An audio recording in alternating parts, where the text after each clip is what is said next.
Hi, good morning students. Today we will start this lesson class 7. Class 7 में subject Hindi के part 4 जहाँ आ रहा एक आदर्श बेटी कि हमने पिछली बार बहुविकल्पिक प्रश्न संक्षिप्त अति संक्षिप्त प्रश्नोत्तर को समझा दिया था। अब हम विस्तृत वाले प्रश्नोत्तर को पढ़ेंगे और समझेंगे, है ना। देखिए क वाला कौन सा है। पाठ के आधार पर जहाँ आरा का चरित्र चित्रण करें।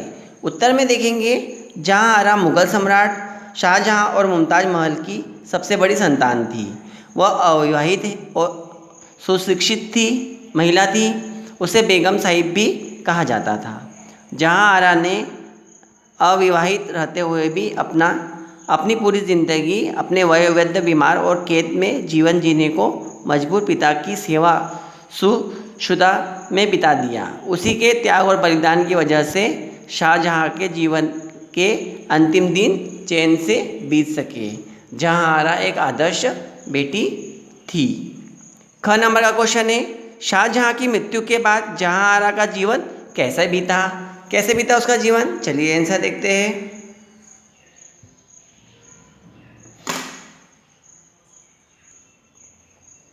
उत्तर में देखेंगे शाहजहाँ की मृत्यु के बाद जहाँ आरा के पास कोई काम नहीं था। उसे महल में इधर उधर घूमना नहीं लगता था। अब उसे उसकी पूर्व स्मृति और भी सताने लगी। धीरे धीरे वह बीमार हो गई। बीमार होने पर उसने कभी दवा भी नहीं पी। इस तरह उसकी बीमारी दिन प्रतिदिन बढ़ती गई और फिर वह बिस्तर से कभी नहीं उठ पाई। अंत में 15 सितंबर 1681 में उसकी मृत्यु हो गई, है ना। क्या हो गया, जहाँ आरा ने अपना सारा जीवन इधर उधर ही मतलब पिता की सेवा में ही लगाया। वो इधर उधर घूमती थी, वो बीमार भी पड़ती थी तो वो दवा नहीं लेती थी। इससे के कारण उन्हें ज़्यादा बीमारी से वो ग्रसित हो गई और 15 सितंबर 1981 को उनकी क्या हो गई, मृत्यु हो गई। ग नंबर का देखिए, जहाँ आरा ने अपना संपूर्ण जीवन अपने पिता की सेवा में समर्पित कर दिया था। क्या इस तरह के उदाहरण आज भी समाज में देखने को मिलते हैं। उत्तर में देखिए, जहाँ आरा ने अपना संपूर्ण जीवन अपने पिता की सेवा में समर्पित कर दिया। अपने पापा की सेवा की उन्हें सारा जीवन। वह पिता और पुत्री के संबंध की एक अनूठी मिसाल है। हाँ, यह बात सत्य है कि आज के इस बदलते परिवेश में ऐसे उदाहरण लगभग न के बराबर मिलते हैं। पर यह भी सत्य है कि आज भी दुनिया प्रेम, त्याग, बलिदान और विश्वास पर टिकी हुई है। पिता पुत्री और भाई बहन का संबंध आज भी सभी संबंधों में खास और पवित्र माना जाता है और समय आने पर लोग इसकी कस्में खाते हैं, इसकी दुहाई देते हैं। अतः हम पूरी तरह यह नहीं कह सकते हैं कि आज हमारे समाज में ऐसे उदाहरण नहीं हैं। घ नंबर का क्वेश्चन देखिए, क्या औरंगजेब का व्यवहार यह दर्शाता है कि वह अपने पिता और बहन से प्यार करता था। स्पष्ट करें।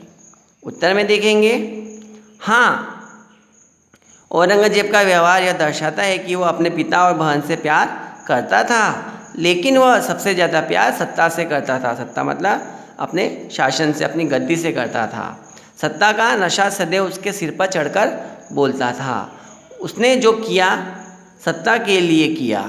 औरंगजेब एक क्रूर शासक था। क्रूर मतलब निर्दयी। उसमें दया नाम की कोई चीज़ नहीं थी। उसने सत्ता के लिए अपने सभी भाइयों की हत्या कर दी थी। यानी सत्ता पे राजगद्दी पर बैठने के लिए अपने भाई को मार डाला था, लेकिन अपने पिता और बहन को केवल सत्ता से बेदखल किया। उसने अपने भाइयों की तरह नहीं मारा नहीं। अंतिम दिनों में भी अपने पिता और बहन के प्रति उसका प्यार झलकता था। अब ड नंबर का देखिए, ड नंबर में क्या बता रहा है। सप्रसंग व्याख्या करिए। फर्स्ट नंबर का, मेरी तलवार दे दो, जब तक वह मेरे हाथ में रहेंगी कोई तख्त ताउस न छीन सकेगा। अब प्रसंग में देखेंगे, प्रस्तुत प्रसंग जहाँ आरा एक आदर्श बेटी नामक एकांकी से लिया गया है। इसके लेखक जयशंकर प्रसाद हैं। यह प्रसंग उस समय का है जब जहाँ आरा शाहजहाँ को यह बताती है कि आपका अकर्मण्य पुत्र दारा भाग गया है और अब किला औरंगजेब के अधिकार में हो गया है, तब शाहजहाँ जहाँआरा से यह कहता है मेरी तलवार दे दो। है ना। व्याख्या में देखेंगे, शाहजहाँ ने के बुढ़ापे में बीमार हो जाने के बाद राज्य का सारा देखभाल शाहजहाँ का बड़ा बेटा दारा ही करता था। शाहजहाँ के बाद दारा ही बादशाह बनने वाला था, लेकिन चालाकी से किले पर औरंगजेब ने कब्जा कर लिया। जब शाहजहाँ को यह बात जहाँआरा बताती है तो वो कहता है कि मेरी तलवार दे दो, जब तक वह मेरे हाथ में रहेंगी कोई तख्त ताउस न छीन सकेगा। ऐसा उसके भाई ने उनसे कहा था। अब सेकंड नंबर का देखिए, जैसे दारा आपका भाई है वैसे मैं भी आपका भाई ही रहूँगा, फिर तरफदारी क्यों। प्रसंग में देखिए, प्रस्तुत प्रसंग जहाँआरा एक आदर्श बेटी नामक एकांकी से लिया गया है। इसके लेखक जयशंकर प्रसाद हैं। प्रस्तुत प्रसंग उस समय का है जब औरंगजेब किले पर कब्जा करके अपने आदमियों के साथ दरबार में प्रवेश करता है। शाहजहाँ तख्त ताउस पर बैठा है पर बेहोशी की अवस्था में है। जहाँआरा औरंगजेब को तख्त ताउस पर कब्जा करने से रोकना चाहता है, पर औरंगजेब यह कहता है कि है ना, दारा आपका भाई है वैसे ही मैं भी आपका भाई हूँ, फिर तरफदारी क्यों, ऐसा वो कहता है। चलिए व्याख्या में देखते हैं। व्याख्या में क्या दिया हुआ है, दारा के किला छोड़कर भाग जाने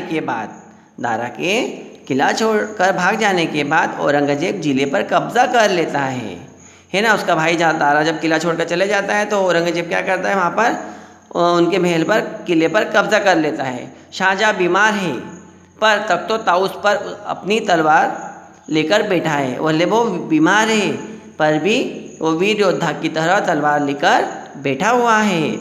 जहाँआरा उसके पास ही बेटी है, उसकी जो बेटी है जहाँआरा किसके पास बेटी है, शाहजहाँ के पास बीमार जो है। उसी समय औरंगजेब अपने आदमियों के साथ दरबार में प्रवेश करता है।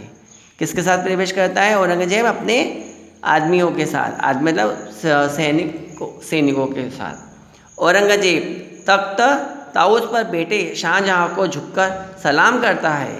क्या कहता है, सलाम करता है। शाहजहाँ कुछ बोलना चाहता है लेकिन बेहोश हो जाता है, क्योंकि वो कैसी अवस्था में था, वो बीमार अवस्था में था। बोलना भी चाह रहा था तो वो बोल नहीं पा रहा था। बोलते बोलते वो क्या हो गया, बेहोश हो गया। फिर आगे जहाँआरा और औरंगजेब के बीच बातचीत होती है। जहाँआरा औरंगजेब को दारा का उदाहरण देते हुए तख्त ताउस पर कब्जा करने से रोकती है। वो दारा उसका जो भाई है उसका उदाहरण देते हुए तख्त ताउस पर कब्जा करने से उसे रोकती है, लेकिन नहीं रोक पाती। तब औरंगजेब जहाँआरा से यह बात कहता है ना। जब वो किससे बात करती, औरंगजेब से जहाँआरा यह बात करती कि जैसे दारा आपका भाई है वैसे ही मैं भी आपका भाई ही रहूँगा। औरंगजेब जहाँआरा से बोलता है जैसे दारा आपका भाई है वैसे मैं भी आपका भी भाई रहूँगा, फिर दारा की तरफदारी क्यों कर रहे हो। मतलब वो गद्दी पर कब्जा करना चाहता था, कौन, औरंगजेब, और दारा कौन था, जहाँआरा का भाई था। तो वो यही बोल रहा है कि औरंगजेब जहाँआरा से कि जैसे दारा आपका भाई है वैसे मैं भी आपका भाई हूँ, फिर तरफदारी क्यों, है ना। विस्तृत वाले क्वेश्चन आंसर हमने आपको एक्सप्लेन कर दिए स्टूडेंट, है ना। अब आपको अच्छे से आपकी कॉपी में आपको राइट करना है, ठीक है। Okay bye.